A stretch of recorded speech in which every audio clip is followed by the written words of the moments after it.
أرحب فيك على شاشة سكاي نيوز عربية، وأبدأ معك بالدعم الأميركي لكييف. آخر تصريحات كانت تقول بأنه بدأ يقترب من نهايته إذا لم يقم الكونغرس الأمريكي بالموافقة على مساعدات جديدة.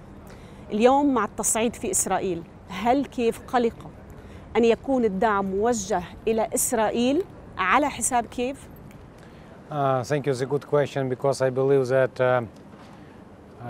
the consequences of a war Russia which caused for Ukraine and brutal aggressions in Ukraine is spillover throughout the world.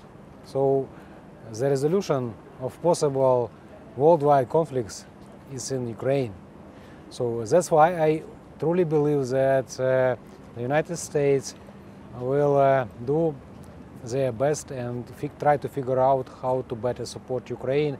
And it's the internal discussions. They will find a possible resolution question of Ukraine, either with Israel case or without Israel case, because I think that Ukraine's resolution will help us to create better and fair world.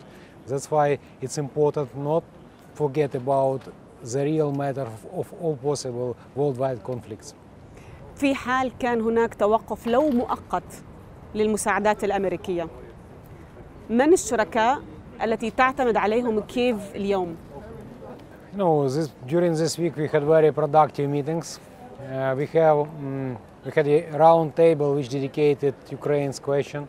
We also were invited to G7 discussion on Ukraine.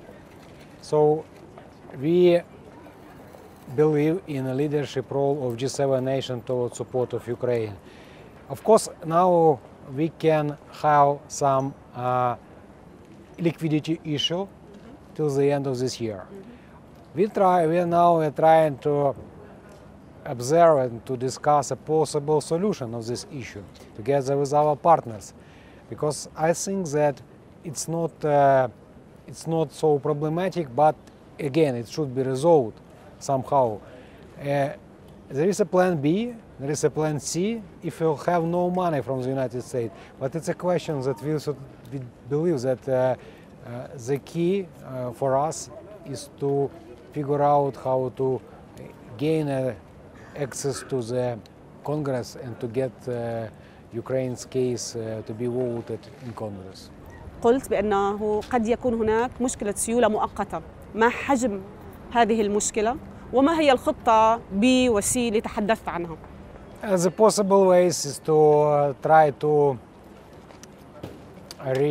rebalance our existing budget. Another way is to try to front load resources which we already committed for next year. So we have some commitment for next year. We can front load it for this year.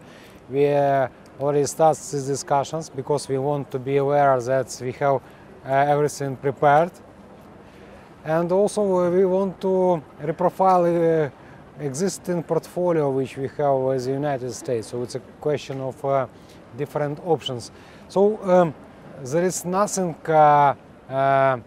which we can to be worried about.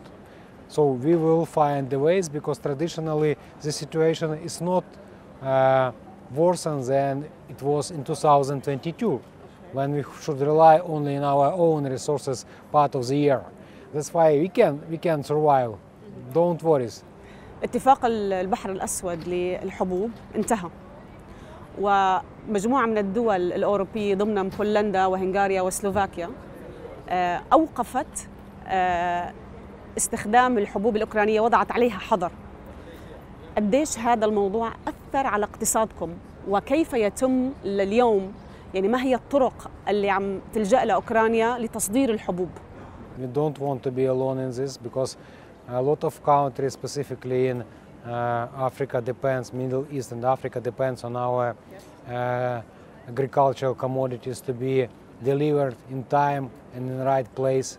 People can suffer from hunger if we will not resolve this issue. I don't know why Russia uses this as a pretext for what kind of discussion. Of course, we try to resolve this Bloc C issue by ourselves. We try to at least use different other routes, try to diversify supply of these commodities.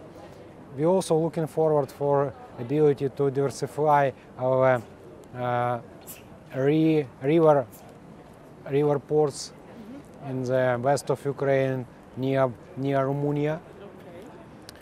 And also we would like to resolve our discussions with our partners, with our neighbors.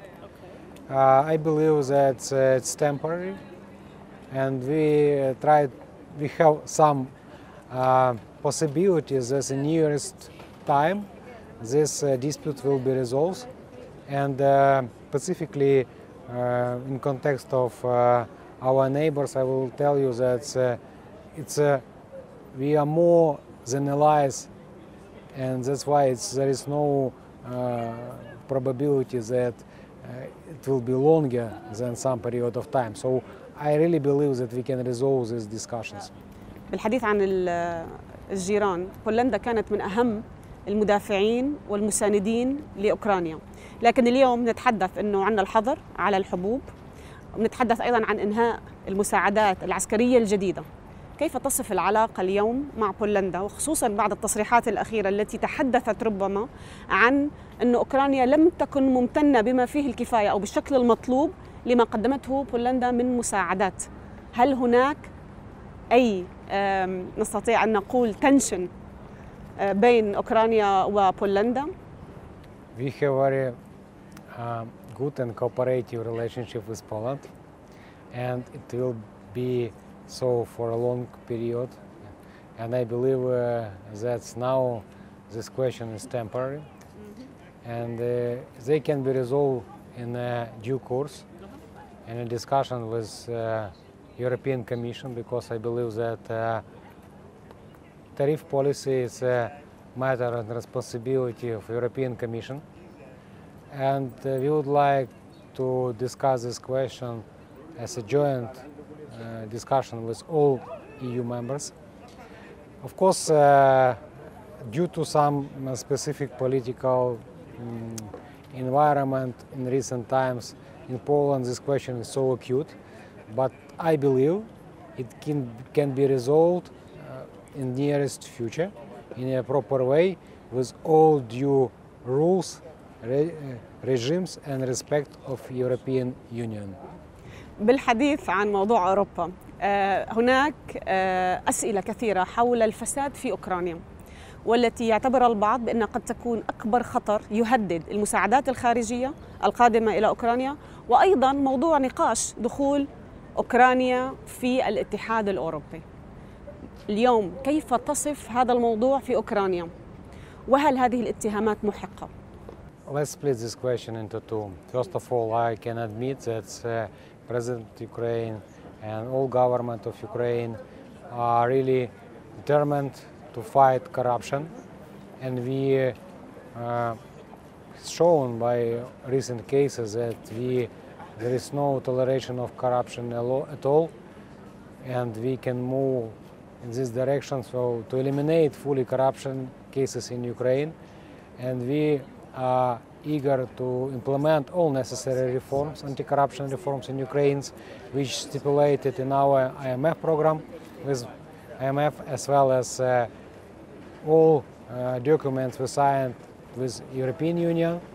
So we try to use it as pretext to show that we are open, transparent, and we enable to fully eliminate corruption in our country. Thank you very much.